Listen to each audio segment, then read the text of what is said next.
If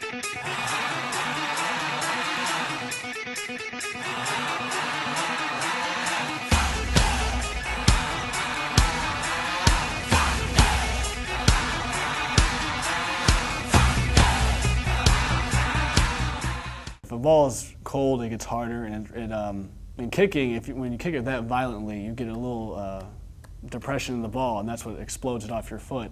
And when it's cold and there's no depression, it hurts your foot. You don't get a very far kick. Usually when it's warmer, you get a lot better kick. Obviously your muscles stay warmer, and that's always important. And when everything's warmer, it's usually a lot more comfortable, smooth. But I've seen them during camps, like in August and 2 days, where it's very hot and it's 110 degrees on the field. It's very hard to maintain really good athletic performance and be hydrated. I mean, you have to hydrate days before, so it's very hard for them too.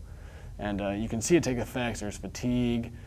Guys get sick really easily, and it's really hard to play in heat, especially on such a turf field that we have with all the black rubber, and it just collects heat even more. For me, when it's colder, I like to go out a little earlier and get used to it, and I'll stretch in it and kick in it just to see how it feels, how the ball feels, how my hands feel, muscles, everything. And especially when it's colder, you want to be able to go out earlier and stretch for longer to keep those muscles even warmer and more loose. If you've ever seen NFL punters or snappers or quarterbacks, they always have those little pouches right here and hand warmers and gloves. And when it gets really cold, it's really important to have your feet, when you're a kicker, and your hands really warm, so that if you kick the ball, it doesn't hurt, or you can feel the ball when you catch it and grip it and be able to turn it, those kind of things.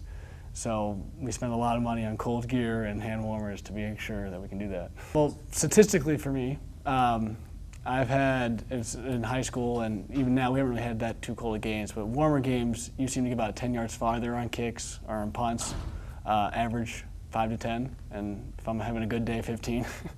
The heat can drain somebody. You can get dehydrated and start cramping up.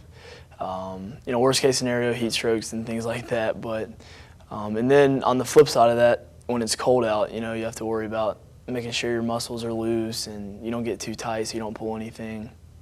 They give us Gatorade breaks like halfway through practice, where we take our helmets off, take our shoulder pads off, and they have cool towels. We put them around our necks, drink Gatorade, just kind of sit around for like 5 or 10 minutes.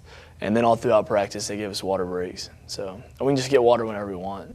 To talk more specifically, like quarterbacks, I mean, especially since they throw the ball, our first play this last week, we were going to try and throw a deep ball, but we couldn't because of the wind in our face. And when a quarterback has to throw a ball that's kind of have some air on it and throw it really far, he can't do that with such a strong wind. And again, he has to be able to keep it lower so that the wind doesn't take in any direction. In that case, I mean, if there's that strong of a wind, you have to change your whole offensive game plan to be able to run the ball more instead of throwing it. But into the wind, you want to be able to kind of follow through so that instead of kicking it up, you kick it out. So you want to kind of lean into it more and make sure you kick out instead of up. Specifically, especially the way our field is directed and the wind's coming from right to left, you want to be able to turn the ball to the right to about 1 o'clock so that when the wind takes it, it'll be at about 11 o'clock when you kick it. The type of offense that we run, a lot of passing, a lot of hurry up, and when it rains out, it's definitely hard to run that type of offense just because the ball is so slippery, and you need receivers to catch the ball, and if it's wet out, it lessens those chances. One of the most important part of punting is to be able to catch the ball first, because you can't do anything else till you catch it, and when it's raining and it's slippery, the snapper has a hard time grabbing it, so it comes back wobbly, and if it's raining even harder, it's really hard to grip the ball and do what you want with it and turn it to a certain way. And I'd say 4 out of 5 games this year there has been rain, so it's been very tough to kind of be able to get good kicks off. I think it's a lot easier for an offense to play in the snow than a defense, because in defense you're going to be reacting, you have to move a lot quicker. In offense, you know what's going on, you know the play before the play starts. In defense, you're going to have to make really quick movements, which is a lot more difficult. Not to say that you don't have to be quick on offense, you just have a little bit better idea in your head of what you're doing. You're not going to be caught off guard as much.